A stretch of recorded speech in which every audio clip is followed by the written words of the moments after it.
What's up? Welcome back to the Harley J Way podcast. Like always, I'm your host, Harley J.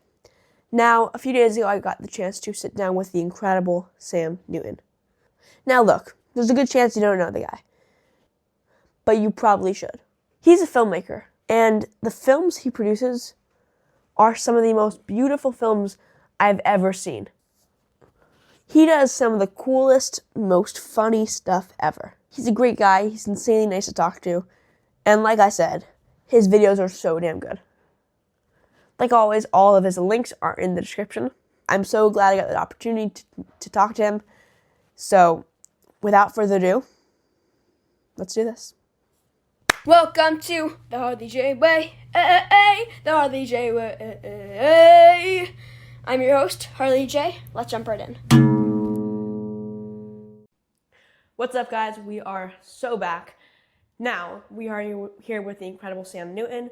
Can you tell us about yourself, Sam? Who are you? What do you do? Thank you for having me. My name is Sam. I'm a travel filmmaker and full-time YouTuber. I'm from Los Angeles, California, and I make cinematic travel films on the internet. That's amazing. What kind of sparked your interest in travel filmmaking? How did that whole journey begin? Yeah. When I was just graduating from college, I was making a bunch of videos about my life and my friends and what we did. And I started making videos for like clubs on campus and different local commercials. And I really fell in love with the process of filmmaking. And when I graduated, all I really wanted to do was travel because I hadn't really traveled much at all. So I thought, why not try to combine the two and travel while making videos? And I started traveling I went to Europe first, did a little European tour and hit up a bunch of different companies, and a lot of them got back to me and said no, said we're not interested. But I actually got out of the 3,000 emails I sent, I got about three companies that said yes, and that kind of switched a light bulb in my head, and I was like, okay, you can make videos and travel the world at the same time. That's exactly what I want to do, and so I started doing that, and it took about like 3 years for it to actually start catching on. But once it did, it basically became my full-time job, and I've never looked back. That's amazing. I love that. Now I want to start diving into kind of your brand and stuff.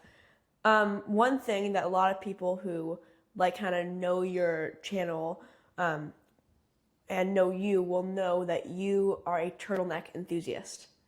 hmm How did that come into your brand? I'm just curious. How did that come into your brand? Well, we went out to New Zealand back in 2019, I think it was. 2018? 2019? I think it was 2019.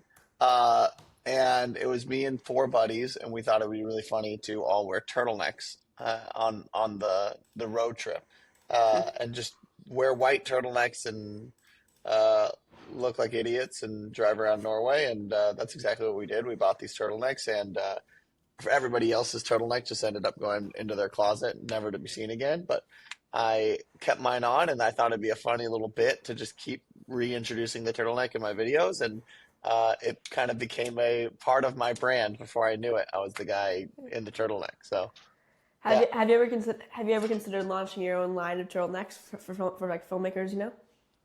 I have actually. I've sold over 500 turtlenecks. We've done I did two not. rounds. I did not know Yeah, that. yeah. The last one was 2 years ago, so it's been a minute since we actually sold Okay, them. But that's why I didn't know about it. Okay. yeah, so it's been a minute since we've done it, but yeah, maybe they'll make a comeback. I think it's probably a one and done kind of thing, but it was fun. Yeah. Yeah. Now I was introduced to you about 4 years ago online. Uh, do you take a guess how I was introduced to you? How I found out about you? I would guess the Peter McKinnon video, Yep. or yeah, It's Peter. see, there Yeah. we go. Can you tell us the story of the new Peter McKinnon video? Absolutely. I was going full time into YouTube, or wanted to kind of make that full time jump into YouTube, and I thought, well, why not try to get the attention of one of the biggest YouTubers on the platform, Peter? And I did exactly that. And I was like, well, if I'm going to be on YouTube, I want to kind of see what I can do to kind of make a splash. And so I called him out. I use air quotes because it was kind of like a friendly tongue-in-cheek style video where I called him out, and it was all jokes, all love, and he saw the video within a couple hours, and then within a couple hours of me posting the video, he had already reached out and responded to me, which I thought was crazy. And then a couple days later, he was on his channel posting a reaction video to the video, telling people to come over to my channel. And basically, 1 week, I grew about 30,000 subscribers, which was insane. I mean, that's insane. Yeah. I mean, I remember watching that video and being like, holy shit, this guy is insane. Like, I was just shocked. It was incredible. I loved it. Appreciate it. How old were you at that time? Well, 4 years ago, I just turned 14, so I was 10 years old. 10, watching camera video, dude, getting a start on it. I love it. Thank you. Now, how do you approach the kind of the vibe of creating a music video versus a travel film? Yeah, I mean, music videos are often much more, I mean, you obviously have to start with the song first, so making the song comes from a much more, uh, let's lack of a better term, stupid place, because it's just me and my producer, and he would send beats, and I would just be like, all right, let's have some fun, let's be silly, let's just mess around here, and then see what comes of it. And I think the songs are just kind of like my outlet to have some fun and not really worry too much about how amazing it is or how much of an art piece it is. It's just kind of like an outlet for me to have fun and make stuff with my friends. And then my travel films are much more like I try to have some kind of emotional connection to them, try to have a little bit of depth in them. Yeah, I love it. I love both of them. They both work really well with my style of creating because I get to be, I'm a multifaceted person and I like to be stupid and funny, but I also like to be serious and artistic. And so it works really well. I haven't made it music in like a year and a half now, so I gotta When get on that. when are we getting the next Sam Newton song? Man, my producer just had a kid, and so he's being pretty lazy Ah. right now. But maybe we'll see. Maybe we can get people to go DM him. His Instagram is Mark9Producer. Go DM him Okay, and send him a everyone, message. yeah, go DM him. I mean, if y'all haven't heard his Sam's music, I mean, it's the funniest stuff I've ever listened to. Like, it's good music, but the best part about it is just it's so funny. So y'all go listen to that. It's amazing. But now I want to go back into into your travel films. Your latest film, KP9, which I personally love. How did that film come to be? And how is it so effing cinematic? Like, that thing is one of the most cinematic pieces of art I've ever seen. How did it come to me, and how is it so cinematic? Thank you, man.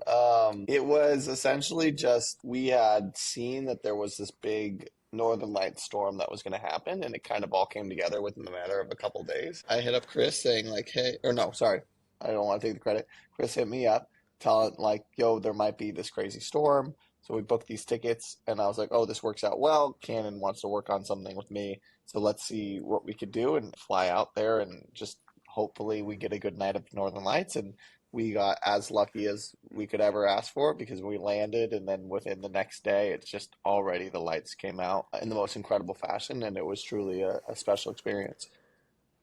It's an incredible film. I remember seeing it. But what drives the whole, like, how is it so cinematic? That's honestly what I'm genuinely curious about. How is it so cinematic? That film is so incredible. I mean, it helps when you have the Northern Lights doing a lot of the hard work for you. It was one of the craziest nights I've ever seen. But, having good people around you, Chris is so talented. He helped me shoot it. I always am an advocate for surrounding yourself with good people that make you better. And Chris is one of those guys. He and I, we just worked together on capturing it in the most authentic way. And that's what we did. Yeah, I mean, I remember seeing that in that premiere, and that was genuinely incredible. Just the lighting kind of surrounding you, and watching it on the screen, these incredible images and this amazing story. That was incredible. So huge props to you. That was amazing. Appreciate so it, yeah. man. Thank you. Yeah.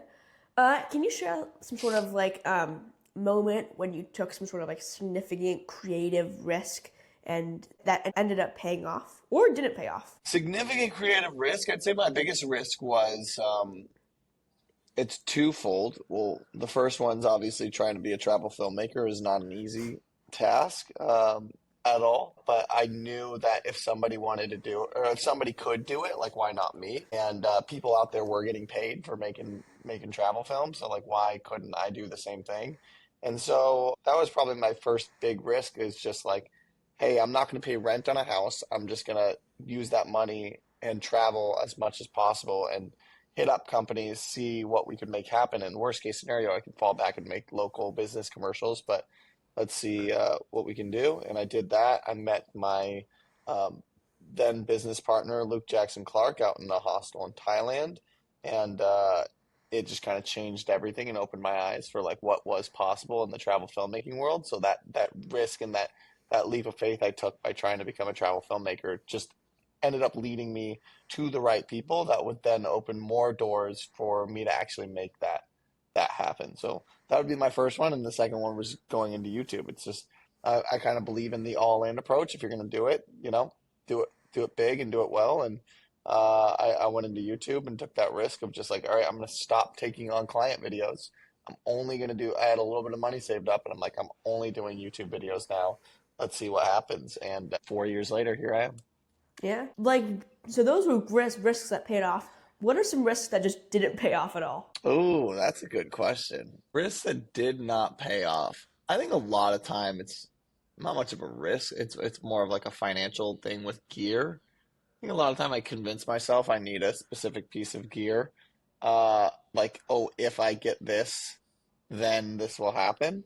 And I'd say that's probably the biggest risk I've taken where it's just like financial, like I'm making financial decisions based off what people tell me I need on the internet. Like, oh, you need this drone or you need that, and I end up getting it. And that doesn't change the problem, right? The problem with not creating well enough is like you haven't put in the time and the effort to go make something beautiful. Because the truth is, you could do it on your phone. You can make amazing things on your phone.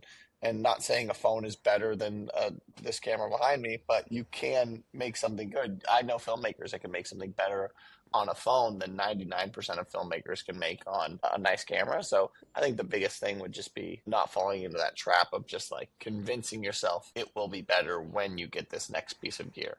Yeah, I completely agree with you.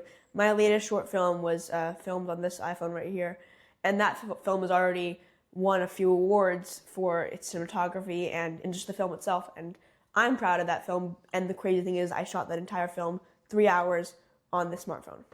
So Heck yeah, dude. Congrats. thank you. So I heard that you're doing your sixth annual, like, or not annual, but your sixth Sam Newton Film Festival. Can you tell us about that? Of course, I host it every single year out here in LA. And I really am a big fan of bringing people together and hosting creative events. That's how we met. We met at Yeah. an event out for my KP9 film, and it's just a cool way to meet the community, meet my community, and just connect creators with each other. I think not only for people to meet me, but for people to meet each other is so cool to me. And I think this is just an incredible night of that, of people coming out and just enjoying films and having a good time. And yeah, it really is special. When do submissions open? Submissions are going to be open honestly this week, and we're going to run Okay. submissions into the first week of February. So Well, we'll, I'll be submitting. I'll definitely be submitting. I have I some love stuff it, to dude. submit. So, what advice would you kind of give to aspiring filmmakers looking to grow as like filmmakers and storytellers? If it feels good to you, it'll probably feel good to the audience. So if it doesn't feel right, if you're making something and you're like, I don't know, something's off, it doesn't feel right, then the audience will probably have that same feeling. But if you make something, regardless of like how well you think it might perform or might not perform, it's just like if you make something and you're really affected by it and it really moves you, then there's a very good chance that it'll do the same for your Yeah, audience. I love that. And now, final question. Okay, Canon or Nikon? We got to go with Canon. Come on. We stay Yeah, Canon all the way, but there's no hate. I got love in my heart for Nikon, but yeah, I it's thought like Nikon cameras were a potato. no. Sometimes I just like to poke the bear. Sometimes I just like to get people angry. Yeah, It's all love over here for Nikon, but yeah, yeah, Canon definitely takes the crown. yeah. What's the best like Canon like camera for like beginners kind of? For beginners, I think the R50 is a very, very good, solid beginner camera. If you want to take one step up, you can even get like the R8 or R7, which R7 I think is a full frame, and so you can kind of continually work your way up. But yeah, they're both incredible. They're all incredible cameras, and they all serve different purposes. But use what you have, use what you got. Yeah, it's amazing. Well, thank you so much, Sam, for hopping on with us today. This was awesome. Hopefully, we can do this again sometime soon. Big time, Harley. I appreciate it. Thank you to everyone who listened. Make sure you subscribe to Harley's YouTube channel. He's up and coming. He's gonna make it. I love it. Thank you. Thank you. All right, bro.